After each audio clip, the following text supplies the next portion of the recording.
Di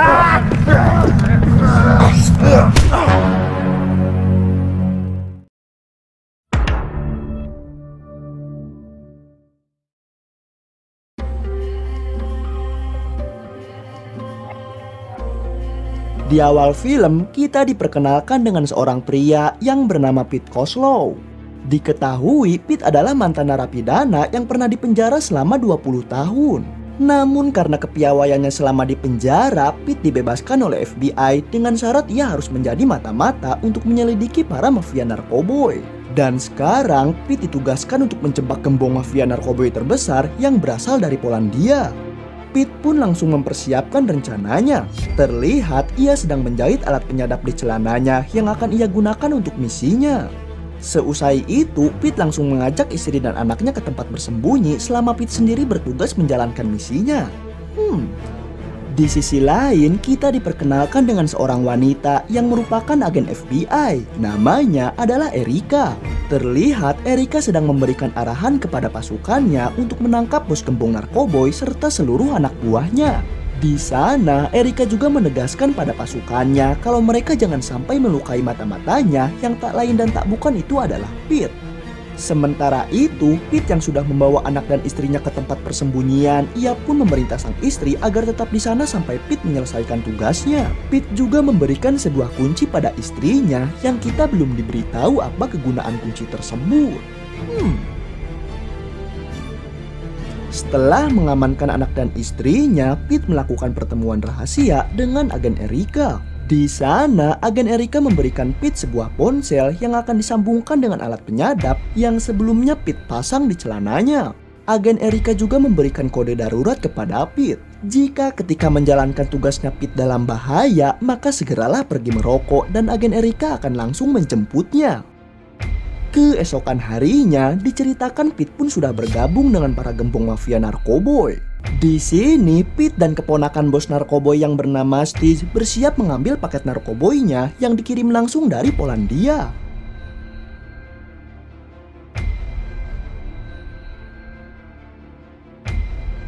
Terlihat agen Erika dan pasukannya sudah siaga mengawasi mobil yang ditumpangi oleh Pete. Di tengah jalan, tanpa sepengetahuan Pete, Stitch malah berhenti di sebuah bar.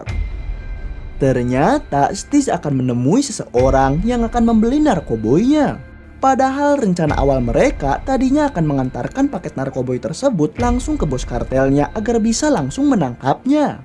Di dalam bar, saat mereka akan melakukan transaksi dengan pembeli barang haram tersebut, Pete tiba-tiba curiga kalau pembeli tersebut adalah seorang polisi. Agar aman, Pete pun langsung melontarkan pertanyaan pada pembeli itu. Pete bertanya siapa saja gembong narkoboy yang pernah dipenjara di Bell Hill.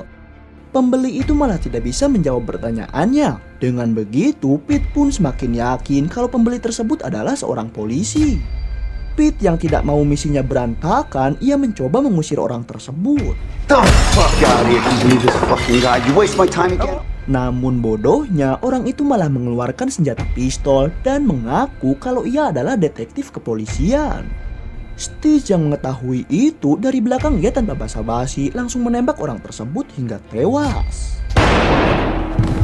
Di sisi lain, agen Erika yang mengawasi Pete tentu mendengar semua kejadian tersebut.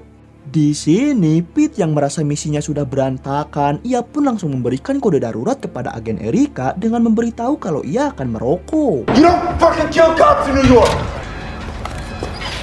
Namun bukannya menjemput Pete yang sudah stay di luar bar, agen Erika malah mengabaikannya dan pergi begitu saja meninggalkan Pete. Come on, I need you inside. Rupanya agen Erika tidak mau ikut campur atas kematian polisi tadi.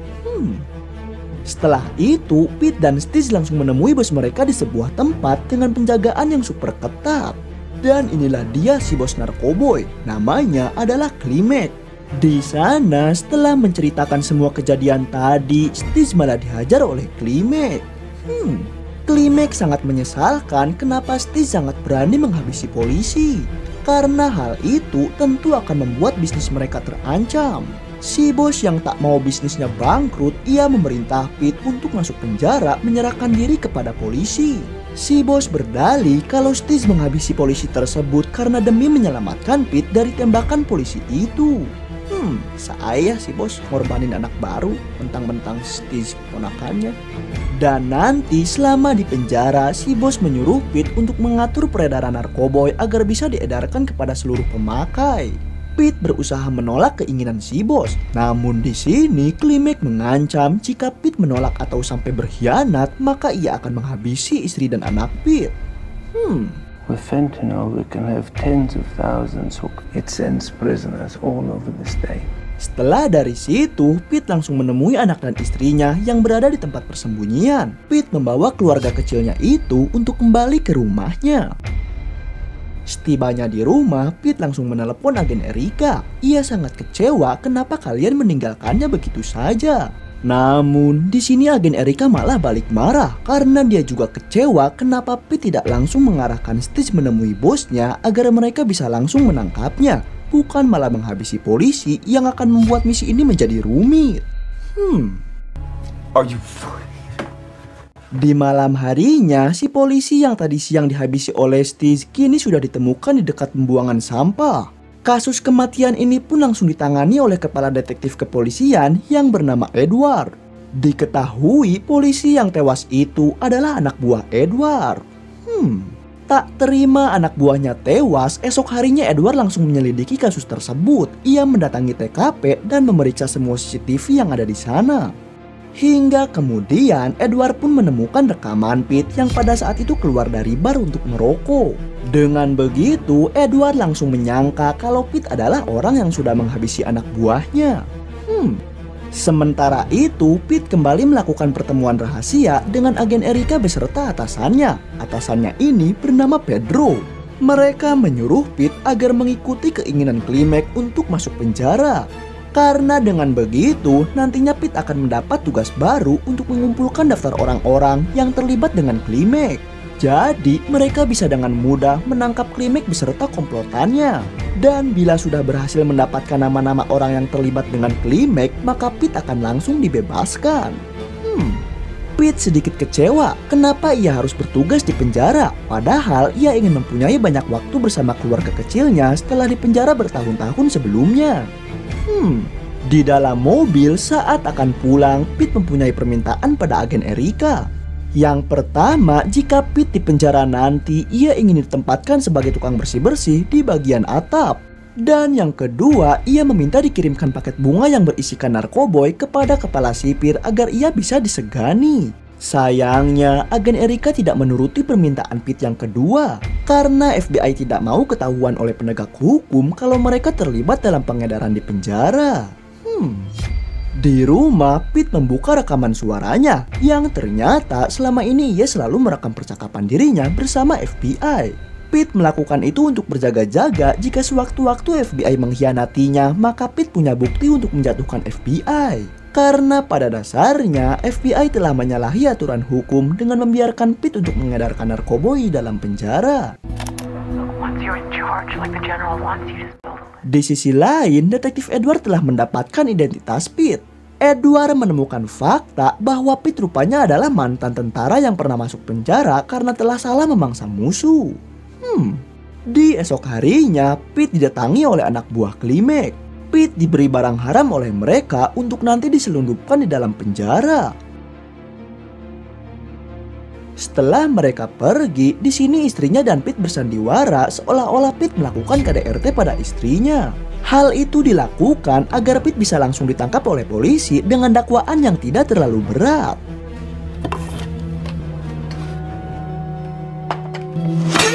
Oh, my husband's going crazy.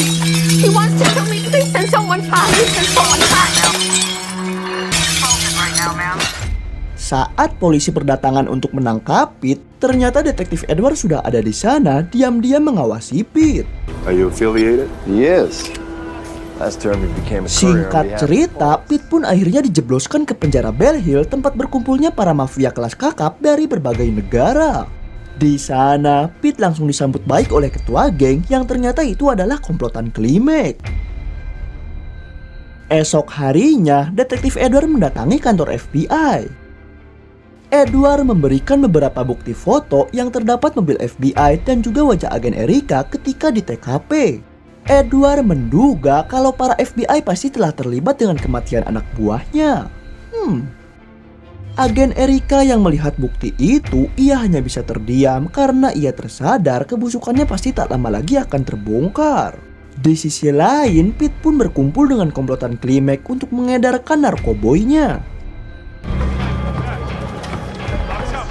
Balik lagi ke detektif Edward. Kali ini dia mendatangi istri Pete untuk menanyakan keterlibatan suaminya dengan para FBI. Akan tetapi istri Pete tidak memberikan informasi apapun, seolah-olah ia tidak tahu apa-apa. Di malam harinya terlihat istri Pete sedang memasukkan barang haram ke dalam bangkai burung merpati. Kemudian istri Pete dan anak buah Klimek langsung mengirimkan bangkai merpati itu ke penjara dengan menggunakan sebuah drone. Di esok paginya, Pete yang bertugas membersihkan atap penjara, ia pun langsung mengambil bangkai merpati itu. Beberapa hari kemudian, kini Pete sudah menguasai peredaran narkoboy di penjara tersebut.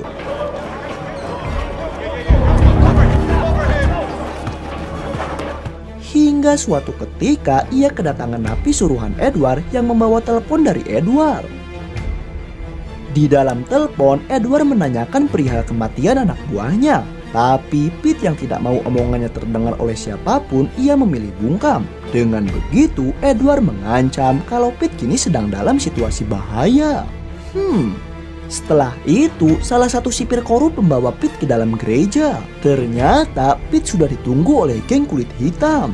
Mereka kesal kepada Pete karena sudah menjadikan wilayahnya sebagai tempat peredaran barang haram. Di sini Pete pun dihajari, bahkan sipir korup pun ikut memukulinya. Saat Pete akan digantung, ia langsung menjelaskan kalau dirinya adalah mata-mata yang akan menjebak Klimek dan semua anggotanya. Mendengar hal itu, geng tersebut pun langsung melepaskan Pete dan mendukung Pete untuk menjatuhkan Klimek, serta mereka akan membantunya. Malam harinya, saat di toilet, ia diberi daftar nama-nama yang terlibat dengan Klimek oleh geng kulit hitam tadi. Pete tentu sangat lega karena misinya di penjara ini cepat selesai. Esok harinya, Pete langsung memberikan daftar nama itu kepada salah satu sipir yang sebelumnya bekerja sama dengan FBI. Setelah mengambil daftar nama itu, si sipir menegaskan kalau dirinya sudah tidak bekerja sama lagi dengan FBI. Mendengar hal itu, Pete pun merasa kecewa dan ia mengkhawatirkan bagaimana nasibnya sekarang. Di sini, Pete langsung menghubungi agen Erika. Dalam telepon, Pete melaporkan kalau misinya telah selesai dan meminta agen Erika untuk segera membebaskannya. Menurut Pete, jika ia masih di penjara dan komplotan Klimek mengetahui kalau ia adalah mata-mata, maka tak lama lagi mereka pasti akan menghabisi Pete. Namun bukannya menjawab, agen Erika malah langsung mematikan teleponnya. Mendapat perlakuan tersebut, Pete menganggap kalau FBI telah mengkhianatinya. Kemudian, Pete yang teringat dengan perkataan Klimek jika ia mengkhianati bisnis narkoboynya, maka istri dan anaknya akan dalam bahaya. Dengan segera, ia pun langsung menghubungi sang istri. Pete menyuruh istrinya untuk bersembunyi karena dirinya telah dijebak oleh FBI dan terancam bahaya oleh Klimek. Maju kena mundur kena. Di sini, Pete meminta sang istri untuk menggunakan kunci rahasianya yang ia beri waktu itu. Tapi ternyata perbincangan Pete dan istrinya telah disadap oleh agen Erika. Agen Erika yang takut kebusukannya akan terbongkar, di sini ia pun langsung mengerahkan anak buah Klimek agar segera menghabisi Pete. Scene berpindah ke istri Pete. Di sini akhirnya kita tahu kegunaan kunci rahasia tersebut, yaitu untuk membuka sebuah kotak yang di dalamnya terdapat beberapa bukti rekaman Pete dengan para agen FBI. Namun siapa sangka agen Erika yang tadi sudah menyadap telepon Pete dan istrinya, ia ternyata mendatangi istri Pete dan langsung merampas kotak itu. Kemudian agen Erika yang kasihan dengan istri Pete, ia pun menyuruhnya untuk segera kabur sebelum anak buah Klimek datang menghabisinya. Di sisi lain, Pete yang sedang di kamar penjaranya, ia tiba-tiba diserang oleh salah satu anak buah Klimek. Pete yang merupakan mantan tentara tentu dengan mudah mengatasinya. Penjaga penjara yang melihat keributan itu di CCTV, ia pun langsung membunyikan sirine alarm hingga seisi penjara menjadi sangat kacau. Pete yang dikepung oleh beberapa sipir, ia pun berhasil menghajarinya dan menyandra salah satu sipir korup yang saat itu pernah membawanya ke gereja. Pete menyandranya ke atas gedung hingga membuat sipir korup itu pun terkapar. Sementara itu, istri Pete dan anaknya yang hendak kabur, mereka malah kepergok oleh Stige dan anak buah Klimek lainnya. Di sini, Stige menyandra istri dan anak Pete, sedangkan rekannya tengah bersiap untuk membakar rumah Pete. Di waktu yang bersamaan, detektif Edward ternyata mendatangi rumah Pete. Di sini, Edward yang melihat kekacauan di dalam rumah, ia pun langsung menghabisi rekan Stige dengan menggunakan pistolnya. Detektif Edward pun masuk ke dalam rumah untuk menyelamatkan istri dan anak Pete. Namun, tanpa Edward ketahui, Stige bersembunyi di bawah ranjang dan menembak kaki Edward hingga pincang. Stige yang melihat Edward sudah tidak bisa apa-apa, ia pun langsung menghampirinya untuk menembak mati. Namun tiba-tiba, tanpa Stige ketahui, istri Pete berhasil membuka ikatannya.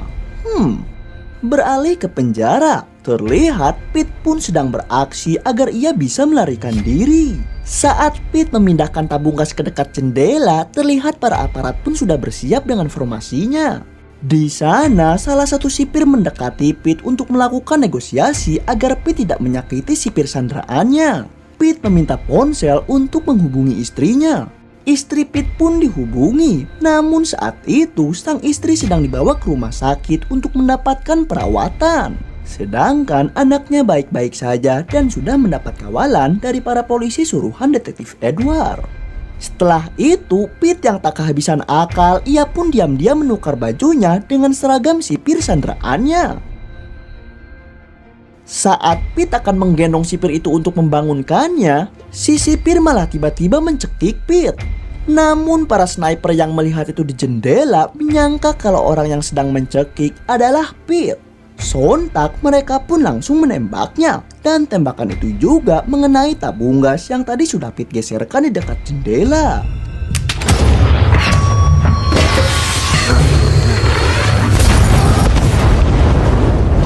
Dari ledakan itu, Pete dan sipir sandraan harus dilarikan ke rumah sakit. Agen Erika yang melihat Pete dibawa dengan ambulan, ia pun langsung ikut untuk menemaninya. Saat di perjalanan, ternyata Pete sadarkan diri. Di sana, agen Erika memberikan senjatanya kepada Pete agar Pete bisa lolos. Pete yang sudah berbekal senjata dari agen Erika, ia pun langsung menggiring ambulan itu ke dalam hutan. Di hutan, Pete berhasil memborgol para polisi dengan borgol polisi itu sendiri. Kecuali agen Erika. Di sini, Pete menembaki mobil polisi agar seolah-olah agen Erika pun ikut ditembak. Pete berhasil melarikan diri berkat sandiwaranya dengan agen Erika. Singkat cerita, beberapa hari kemudian, terlihat agen Erika menemui atasannya di dekat pantai. Di sini, Pedro sang atasan memerintah Erika agar sebaiknya Pete segera dihabisi. Namun kemudian tiba-tiba detektif Edward datang dan pasukannya untuk menangkap Pedro atasan Erika. Ternyata agen Erika telah membawa Edward untuk menjebak atasannya. Jadi seolah-olah yang menginginkan misi ini adalah atasannya sendiri. Erika hanya diperintah mengikuti arahan dari Pedro yang telah menjadi otaknya. Tamat.